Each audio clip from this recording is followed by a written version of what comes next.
about 30 degrees. It actually snowed during the night and stuck to everything, but now it has basically melted off of everything except people's roofs.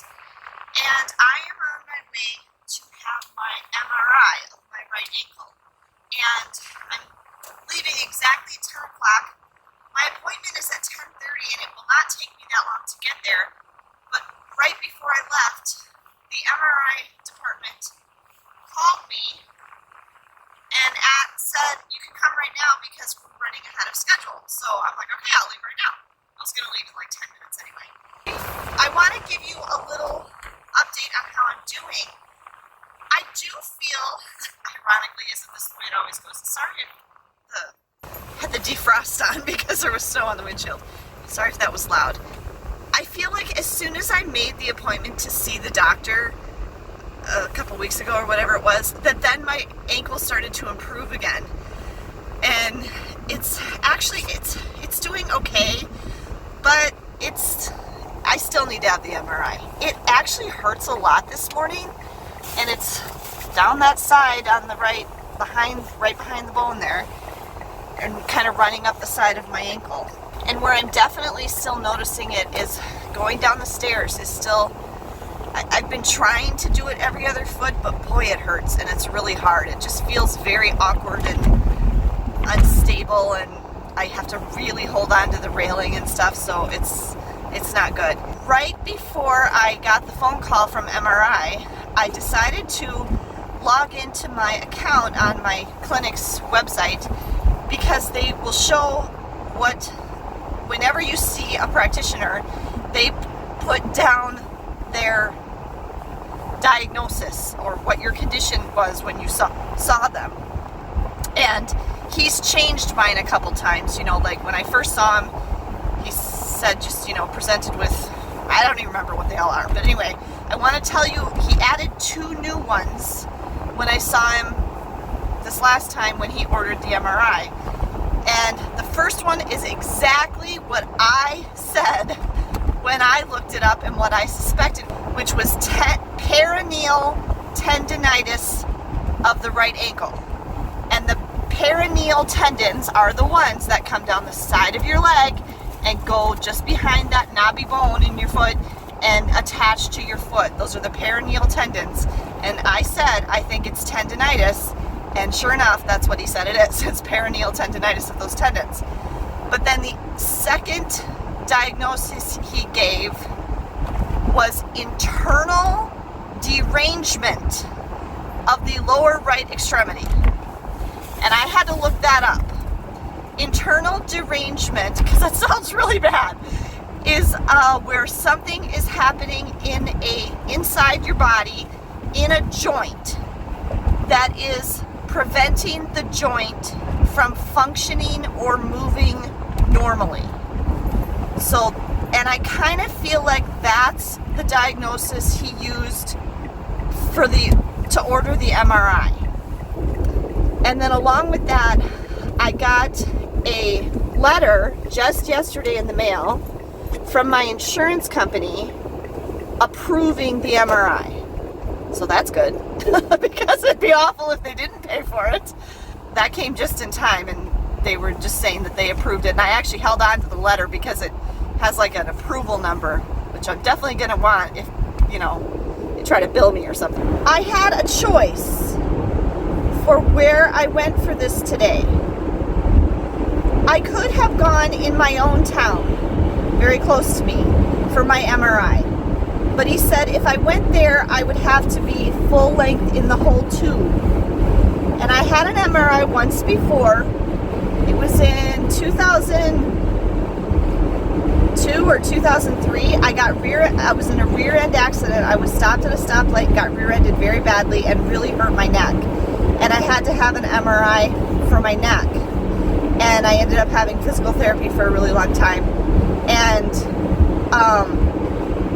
I had never had an MRI before. That was the first time I'd had one. And I did fine that time, but I've become more claustrophobic since then. Has anyone else experienced that? Where you become more, whether it be claustrophobia or whatever, over time? It's kind of like how I can't really go on intense roller coasters anymore, and I can't go backwards on things anymore. It's like, I don't know if it's age or parenthood or what that is, but anyway, I got more claustrophobic as I got older. And I don't think I could do the full MRI now without being sedated. Ben had to have an MRI when he was really little, but they sedated him. And he was very, very little. I don't even think he was 1. He was like just 1. He was a baby. So he doesn't remember that at all. Okay, but I didn't want to do that because I'm like, I don't want to feel all claustrophobic. But the one in the next town where his office actually is, the like big clinic, he said that one they'll only put the lower part of your body in. So I said, okay, I'll go there. So that's where I'm going. So it's a little farther away, but that's fine. I do need to get gas. I get gas so rarely during the pandemic. How about you guys? I like buy gas like maybe once every other month. That's literally how little gas I'm using. Okay, I am a little bit nervous because I feel like there's 2 possible outcomes here. And I'm seeing him on Monday now for the results. They called and changed my appointment for seeing him, so I'm actually seeing him sooner than I was going to originally, because the day I was originally going to come, which was supposed to be next Thursday, he's going to be in surgery. So I'm now seeing him on Monday. I hope I'll feel okay by then, because I'm getting my second COVID vaccine tomorrow, and I just feel like I'm going to be knocked out for a while from that. I just have a sense.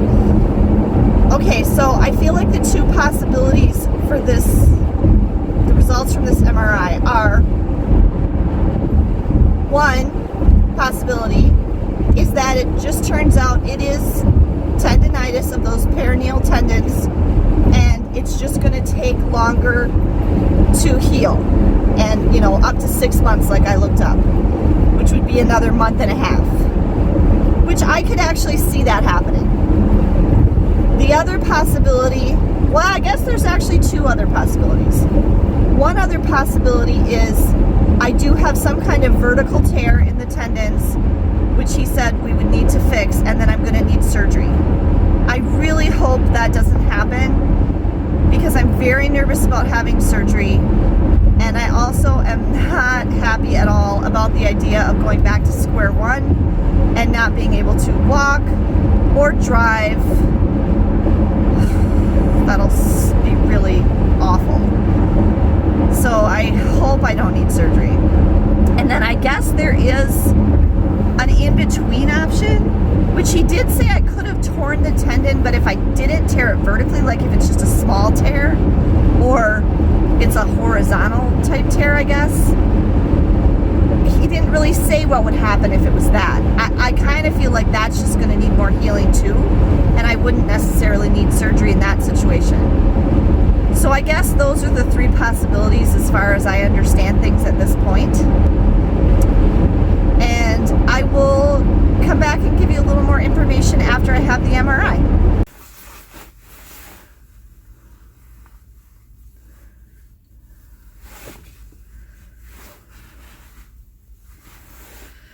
Whew. Okay, I'm done. I forget how long those take. There's 2 things I want you to know about having an MRI. They are very loud and they take a long time. All right, so I got to the clinic and I went in the door they told me to, and right away there was a person, like a person who works here, standing there giving the stickers that tell you that you've been approved to come in. But they're not actually like screening people anymore. They're not taking anyone's temperature. I think they realized that was pointless. And other than like making sure you have a mask on, I think that's like the only thing they seem to be really checking. They have like extra masks sitting there, like by the hand sanitizer. So I suppose if somebody came in without a mask, they'd say, please put this mask on, but that's about it. And then I asked her where to go, and she said it's downstairs. And I thought she said go downstairs and take a right. And so some people were coming up the stairway and they were going kind of slow, and the stairway was not very wide. And then I was thinking, this is a big stairway and it takes forever to go downstairs. So I took the elevator. I took the elevator down, and then I walked out the elevator and went to the right, and I ended up walking / limping all the way to the hospital, which is connected underground through an underground hallway and is a long way away, and got to the basement of the hospital and was like, I am not supposed to be here. What the heck? And thankfully 2 employees came along. It was like a new employee, and someone was giving her a tour, and she was explaining where stuff was. And I said, excuse me, can you please show me where MRI is? And she's like, oh, sure, just follow us. And they turned me around, and I had to walk all the way back to the elevator because I completely missed it. The radiology entry was right on the left, right when you came off the elevator, and I just wasn't even looking that way, and I just walked and went to the right. So I did all that extra walking and hurt my ankle for nothing. And then when I got in there, the receptionist told me, oh yeah, she just came out looking for you. I'm like, I'm sorry, I missed it and went the wrong way. And then I had to fill out a form, which is basically, do I have any metal in or on my body? Because if you're not aware, I think I explained this before, MRI is magnetic resonance imaging, and it's basically giant magnets, and that's how they take the image. And you can't have anything metal in or on you because it'll actually suck it out. So that's terrifying. Other than, I think I have 1 or 2 metal fillings still in my mouth, but the questionnaire did not ask about that. They also didn't ask me about underwire in my bra, which I thought in the past they did when I had the one other one, but they didn't ask me that. I don't have any anyway. So I filled that out, gave that back to the receptionist, and then she came out and got me very quickly. They took me into a little locker changing room with like individual changing rooms. I did not have to change. I just kept my regular clothes on. She did ask me if my mask had any metal in it. And I said no, and I'm actually wearing 2, but they're both just cloth. And she's like, okay, that's fine. And then she told me, you can actually take that off when you're in there because you'll be the only one in there. And it can get kind of hard to keep it on the whole time. And I'm like, okay. She just stood there with me, and we were talking, we were chatting because she was wearing a boot. And so I said, oh, you have one of my favorite accessories. I had 2 of those. And she was explaining to me that she actually had broken her knee and then was wearing the cast thing for her knee and ended up getting a stress fracture in her foot. And so now she has to wear a boot. So we were talking about that. And then I was explaining to her what I had done and stuff. And anyway, I put my coat with my hat and my gloves and my purse in the locker, and it has a key, but she kept the key, obviously, because that's metal. And so she kept it with her. But your stuff is locked up. And then she took me to the MRI room, and there was another lady there. And right away there was some confusion because she said, okay, so we're doing your left ankle. And I said, no, we're doing my right ankle. And I'm sure she was a little confused because I had just explained that I had injured both ankles. And why she said that was because she came in the room and looked at the setup, and it was set up for the left ankle. And she says to the other woman, did we just not switch it? And she's like, yes, I'm sorry, pregnancy brain. She's like, I'm sorry, I'm pregnant. I messed up. It's the right ankle. And so I'm like, oh, I totally understand. And so she switched it around and put it for the right ankle. And so basically you're laying on a table. I mean, it's going to be different depending on what part of your body they're taking the image of, but they put my right ankle in a foam lined kind of little case thing. And I had to put my foot up against a thing on the bottom. And then they padded it somehow. They said, okay, we're going to put padding all around your thing. And what they're doing is they're trying to get you can't move it at all. The part of your body that they're taking the image of, you cannot move at all. And they didn't actually say that. I don't know if maybe they knew I had had another MRI. She didn't ask me. Maybe it was on the form. I remember when I had the first one, they were really strict. They were like super serious about that. They're like, you cannot move at all. And I'm like, okay. I had my shoes off, obviously. I'd taken my shoes off right outside the door. And then the left one was just kind of sitting there. they put earplugs, little foam earplugs, or they gave them to me and said, put these in your ears. And I said, I don't think I'm going to need them. And they're like, no, you have to wear them because you could actually damage your hearing. And I'm like, oh, okay. So I put the foam earplugs in my ears.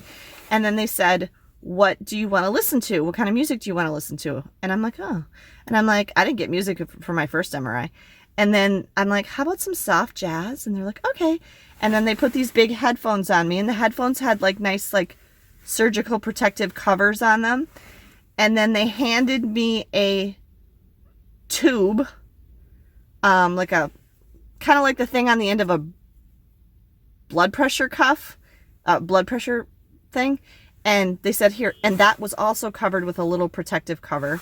And they said, this is if you need us, squeeze this. And I'm like, okay. And I just held it in my left hand. And I just laid there and had my hands on my, on my torso like this. And I was just very relaxed.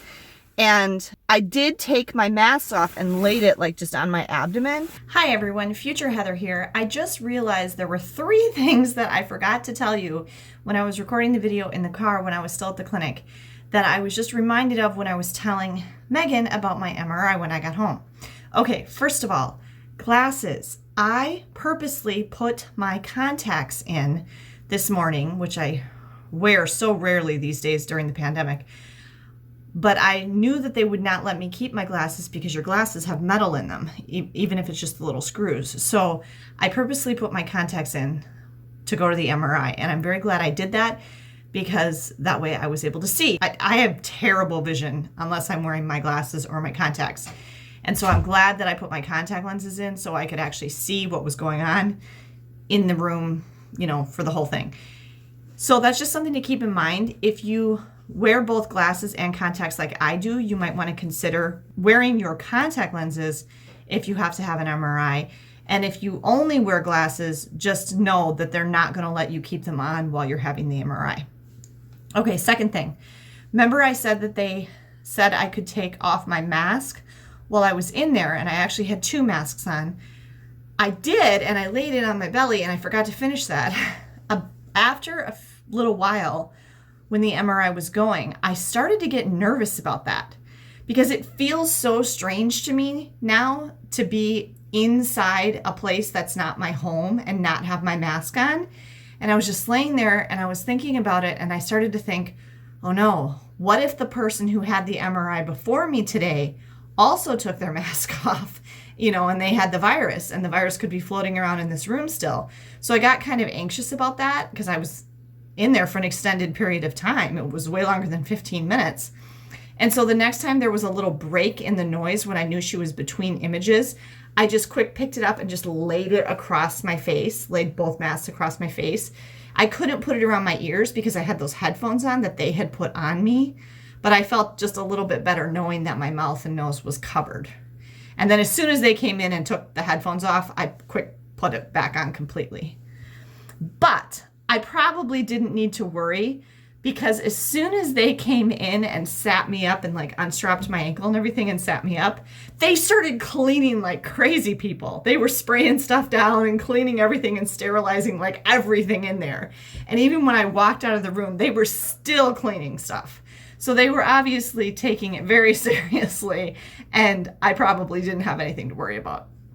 Okay, and the third thing I wanted to tell you is that I forgot to say they did put a pillow under my knees, which was nice because it made it more comfortable. Just, when you're laying flat on your back, if you don't have something under your knees, your back can start to hurt. So I just thought that was a nice touch that they did that. Back to the video.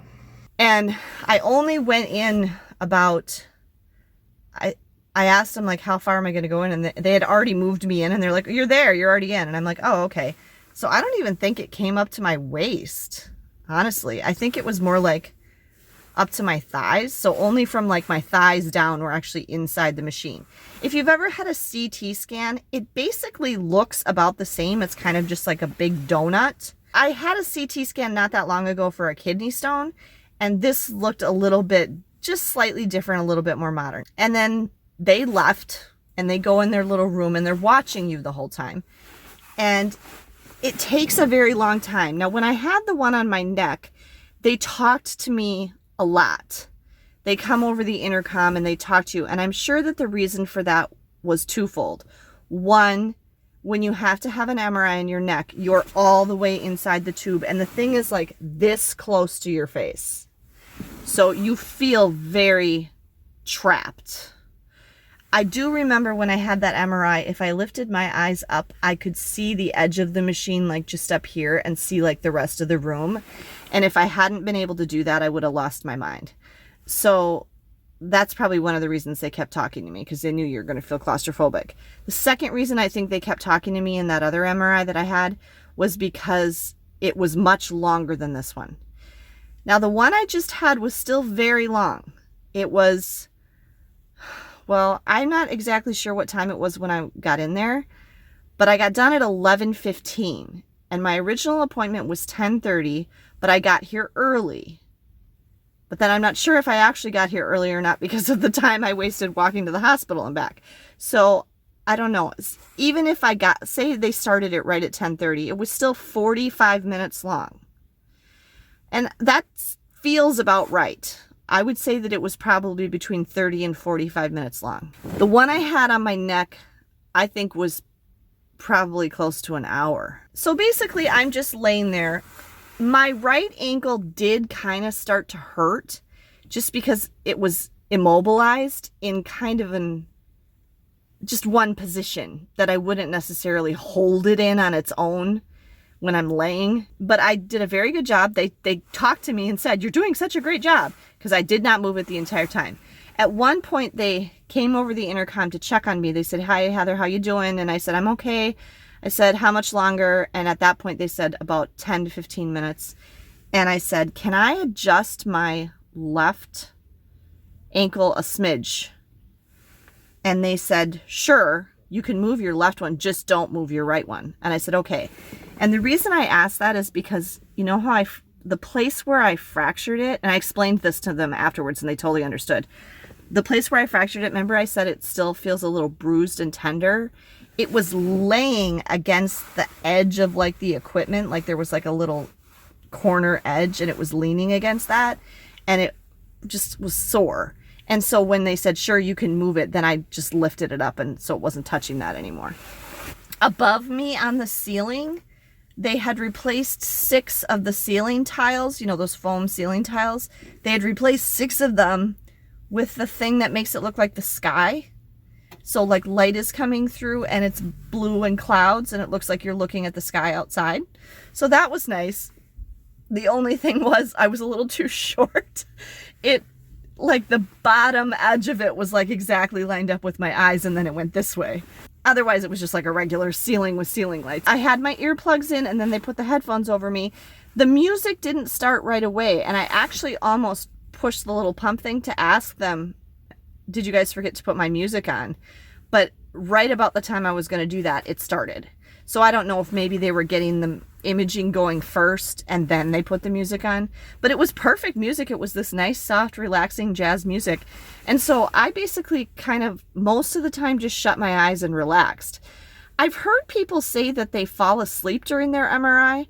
I have absolutely no idea how you could possibly fall asleep because it's just way too loud. But it definitely was possible for me to just be kind of chill and just relaxed. I mean, except for my ankle having to be held in the position, it's not uncomfortable or painful or anything.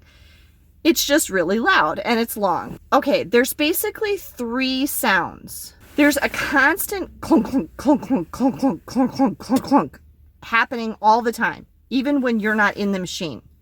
And I've always wondered about that. And so when they took me out at the end, I asked, "What is that?" And they said, "That's the pump. And it has to go continuously to cool down the magnets or the whole machine will burn up and shut down and be broken." And I'm like, oh. So that was interesting. So that's going all the time. So there's this clunk, clunk, clunk, clunk, clunk, clunk, clunk, clunk going constantly the whole time. Kind of in the background, but quite loud.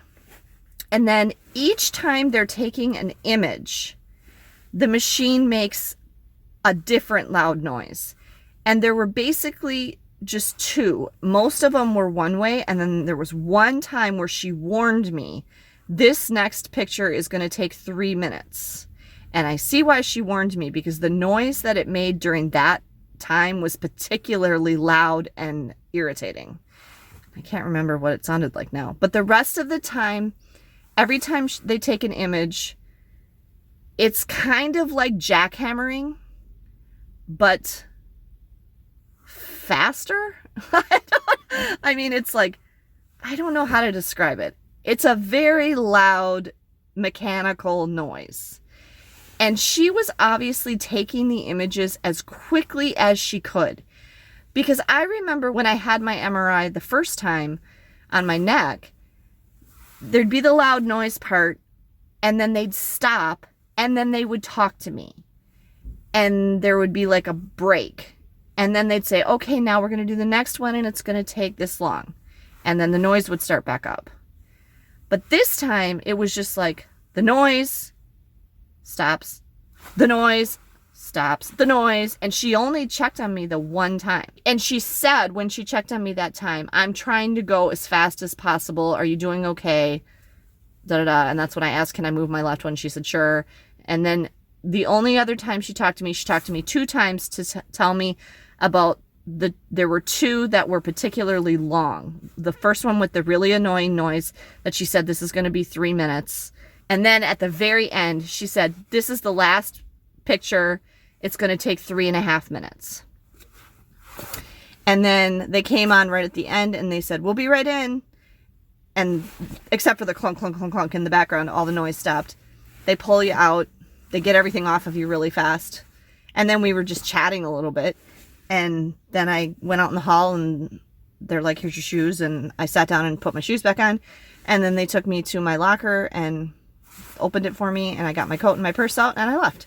So that's how an MRI goes. It's a non-invasive, painless procedure. But if you're claustrophobic or sensitive to noise or have a hard time with things that take a while, it can be hard. Ben's MRI, when he was little, like I said, they had to sedate him. So I can see, like, with probably any kids very young at all, or anybody that would have a hard time holding still for an extended period of time, you're probably going to have to be at least partially sedated or given some kind of relaxer or something. She said, you'll probably hear in a day or 2, but then I told her, I'm actually meeting with him on Monday. And she goes, oh, okay, well then he'll probably give you the results then. So I'm actually going to make this into 3 or 4 separate videos because I realize this is going to be way too much information for one video. So I'm going to go ahead and post the stuff that I made before the MRI day. And then I will put this one up as just a standalone video about getting an MRI. And then I will make another video for after I meet with him. And then depending on what happens at that visit, there will be follow-up videos coming. So be sure you're subscribed to the channel so you don't miss any of these updates on my ankle journey. And give me a thumbs up down below if you enjoyed this video. I hope this was informative and helpful to you if you ever have to have an MRI. Have a great day, everyone. Safe travels.